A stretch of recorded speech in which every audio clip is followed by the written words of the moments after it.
찬란한 생명들로 가득한 아름다운 행성 판도라. 그곳에 매장된 고가치의 광물을 캐러 인간들이 방문합니다. 하지만 판도라의 토착민인 나비족들이 이를 방해하고, 이에 인간은 나비족의 DNA로 복제의 나비를 만들고 조종하는 이른바 아바타를 만들어 나비족에게 접근하는데요. 그러나 나비족과 사랑에 빠진 한 아바타 드라이버가 결국 인간을 배신하고 판도라 행성을 지켜냅니다.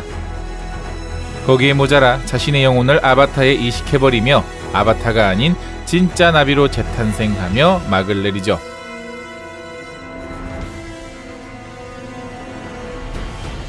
그로부터 십수년이 흐른 뒤 그 아바타 제이크 설리는 네이티리와 함께 사랑하는 아이들을 낳고 행복한 삶을 보내고 있었는데, 이번엔 훨씬 더 중무장하여 재등장한 인간들이 다시 한번 판도라 행성을 위협합니다. 전사에서 평범한 아버지가 된 제이크는 정면 승부보다는 아이들을 지키기 위해 피난을 선택하는데요.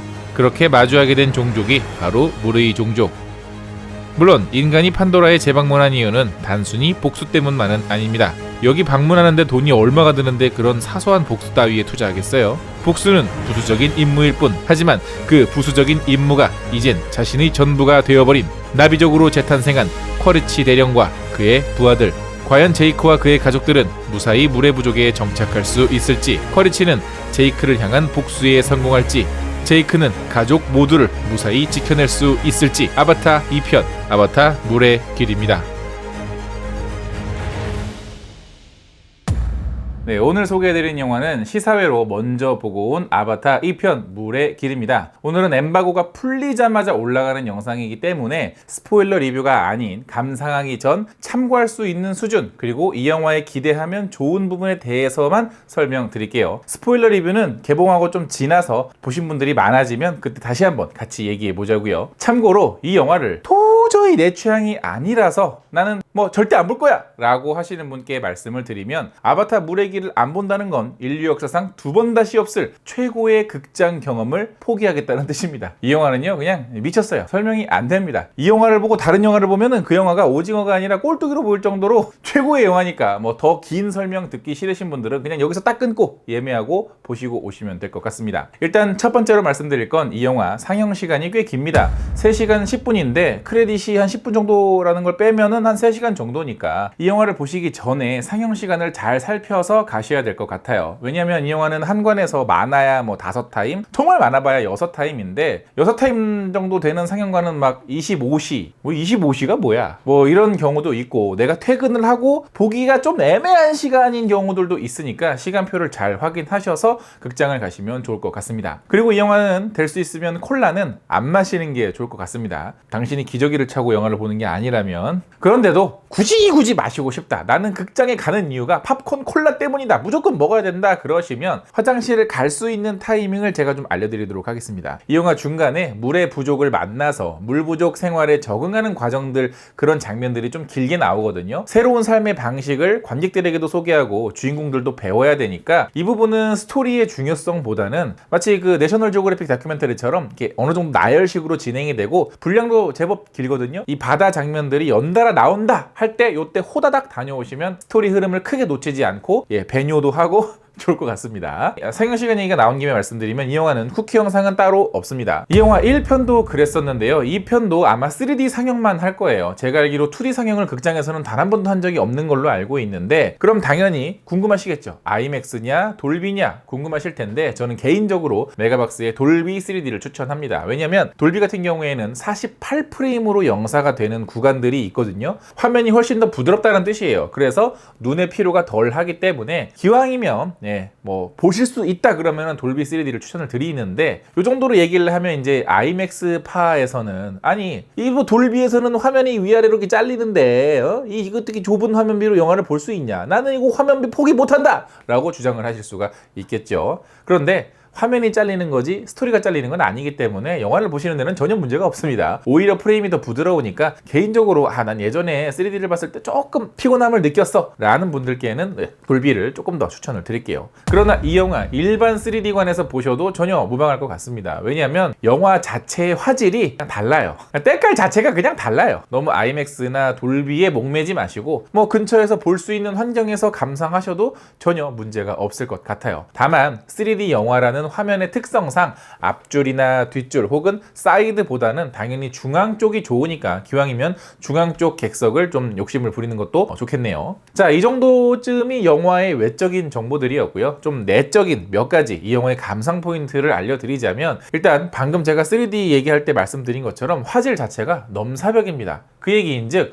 어디가 CG이고 어디가 현실인지 구분이 안 돼요. 심지어 1편 같은 경우는 나비족 장면은 사실상 이거 뭐 거의 다 애니메이션이나 다름없었잖아요. 인간은 인간대로, 나비족은 나비족대로 분리돼 나오고 어쩌다 한 번씩 이렇게 둘이 같이 있는 장면은 어쩌다 한 번 나올 뿐인데, 이 편은요 인간과 나비족이 같이 나오는 장면이 거의 대부분입니다. 그 얘기인즉 이 나비와 인간 두 종족 간의 상호작용도 정말 많고, 당연하게도 인간의 이 피부결과 나비족 피부결이 이 다름에서 오는 차이가 분명히 있을 텐데 없어요. 제작자도 말하길 이 영화는 감정이 중요한 영화라서 인물의 클로즈업이 참 많습니다. 근데 나비족 이 CG 캐릭터를 클로즈업을 했을 때 분명히 이질감을 느끼는 관객들도 있었을 텐데 없었고요. CG 캐릭터가 주는 이 감정 연기에 빠져서 그 제작자 말로는 이 정도면 성공했다라고 말씀을 하셨는데, 저도 거기에 200% 공감합니다. 그래서 가끔 인간하고 나비족하고 이게 상호작용을 하는 장면에서 뭐 예를 들면 인간의 몸에 나비족 손이 이렇게 딱 닿았어. 그러면 이게 손 클로즈업이 나왔을 때 이거 저거는 분장으로 찍었겠지? 라는 생각이 들 정도로 정말로 구분이 되질 않습니다. 정말 차원이 다른 CG예요. 이 영화를 보고 나온 다음에 마블 영화 같은 거 다시 한번 봐봐요. 진짜 눈이 써? 영화를 보면서 딱 한 가지 생각밖에 안 들었습니다. 이 영화 대체 어떻게 찍었지? 이 상호작용은 어디까지 계산을 한 거지? 어디까지가 진짜 세트고 어디까지가 아닌 거지? 누가 진짜 사람이고 누가 아닌 거지? 왜냐하면 이 상호작용들의 디테일이 너무 디테일합니다.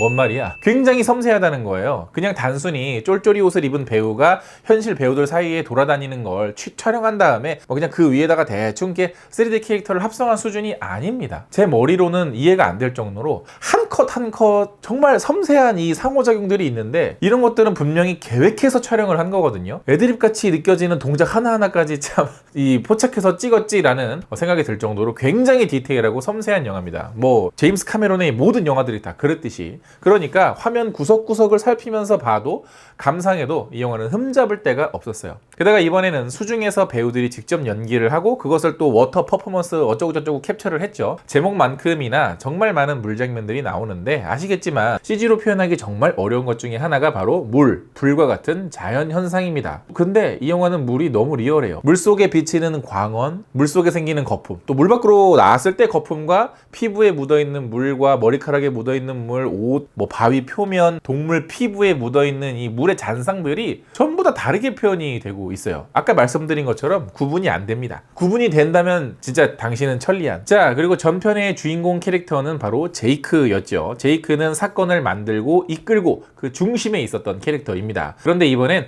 제이크와 네이티리의 비중은 줄어들었고 그들의 아이들이 나오는데요. 이 아이들이 사실상 주인공이라고 생각하고 보시면 될 것 같아요. 이 아이들이 여럿 나오는데 이들이 펼치는 모험들이 사건의 중심에 있기 때문에 제이크의 새로운 모험을 기대하셨던 분들에겐 좀 아쉬울 수 있습니다만은, 이 새로운 잼민이들, 아니 인간이 아니라 나비니까 이제 잼비, 이 잼비 새끼들이, 이 잼비들이 또 얼마나 민폐짓을 하는지, 또 이 과정들을 통해서 아이에서 어른으로 어떻게 성장해 가는지 그 과정을 유심히 보시면 될 것 같고요. 그래서 아이를 둔 부모님이라면 정말 많은 부분을 공감하시면서 보게 될 것 같은 그런 포인트들도 있습니다. 실제로 제작자도 이런 얘기를 했어요. 1편을 촬영할 때는 배우들 대부분이 싱글이었지만 2편을 촬영할 때는 어느덧 나이를 먹고 결혼도 하고 아이를 둔 상황이라 이 배우들 모두가 이 상황에 몰입할 수 있었다고요. 특히 특히 그 중에서도 예고편에도 등장을 했던 킬이라는 캐릭터는 시고니 위버가 목소리를 맡은 어린아이 캐릭터죠. 이 캐릭터는 여러 가지 미스테리를 끌어안고 있는 인물이라서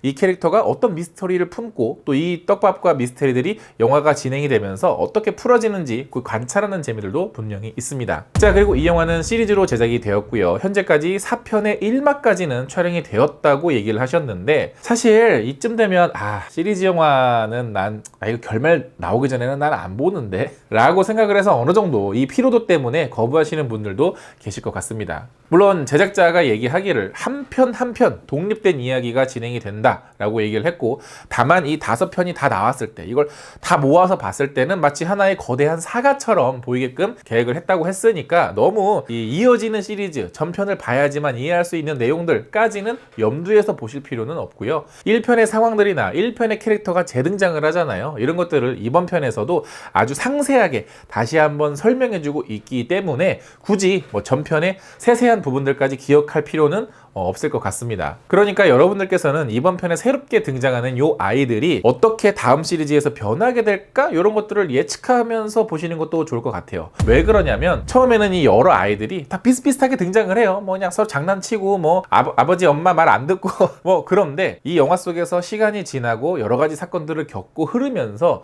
이 아이들의 성장이 조금씩 다른 방향으로 성장을 해 가거든요.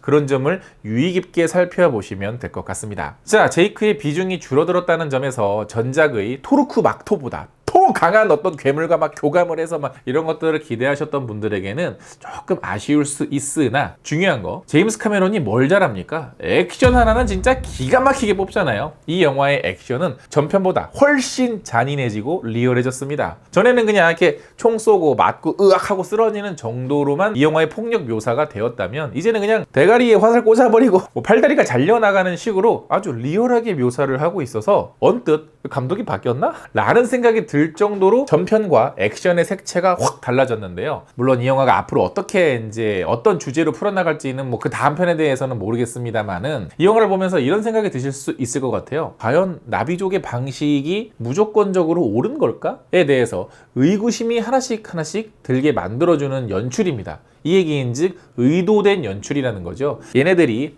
반드시 절대선은 아닐 수도 있다. 어쩌면 우리 조금 이렇게 제3자의 입장에서 생각해봐야 되지 않을까 하는 건데, 요거는 의도된 연출이다 보니까 좀 더 자세한 이야기는 나중에 스포일러 리뷰에서 같이 얘기하도록 하고, 보고 오신 분들은 이 영화의 액션이 어땠는지도 한번 같이 얘기를 해주시면 좋을 것 같습니다. 이렇듯 더 날선 액션씬들이 많아졌기 때문에 오히려 전작의 스케일이 크고 좀 만화 같았던 액션에서 보다 섬세해지고 훨씬 현실적으로 고통이 느껴지는 액션으로 변화했다 정도로 알고 가시면 좋을 것 같습니다. 그래서 보면서 나도 같이 숨 참고 같이 아파하고 그랬다니까. 가끔씩 이렇게 관객들 사이에서 비명도 나오더라고요. 이렇게 액션도 입체적으로 변한 만큼 주인공 제이크뿐만 아니라 다시 돌아온 악당 쿼리치도 상당히 입체적인 인물로 변화해 갑니다. 전작에선 사실 정말 단순한 아주 보편적인 헐리우드 영화의 나쁜 악당처럼만 묘사가 됐다면, 이번엔 몸이 인간이 아니라 나비족으로 변해서 재탄생했잖아요. 글쎄요, 생체가 변했기 때문인지 아니면 또 다른 사연이 있기 때문인지는 모르겠으나, 뭔가 쿼리치의 눈빛이나 행동이나 생각들이 전작보다 훨씬 인간적이고 어느 정도 좀